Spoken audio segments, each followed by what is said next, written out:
त्यही त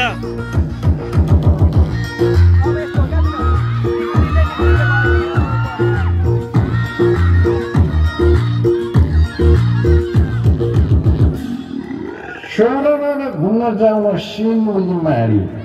वा चाहिँ तेरो बाबुले भन्छ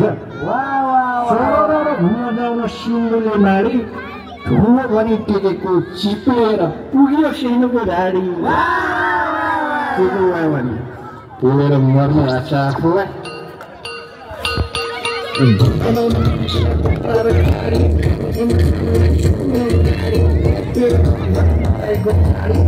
वर्तमान फुल्क्यो हाकिमलाई नि नाकको दारी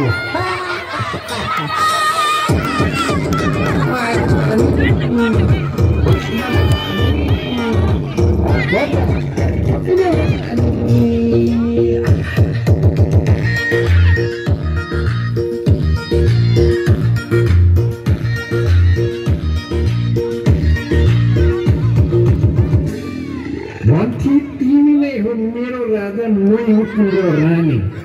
अब वावा पनि त्यही रानीले भन्नुपर्ने होला भन्थे तिमी नै हो मेरो राजा मै हो तिम्रो रानी राम छोरी रामलाई भेट्ने नराम्रो के को वावा नि यहाँ आफ्नो मनमा लङ्का जलिरहेको छ सँगै जानु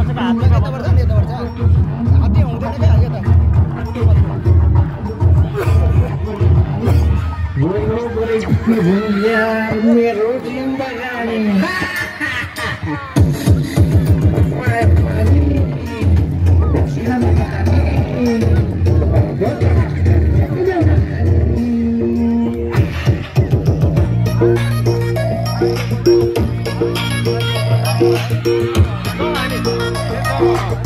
Oh!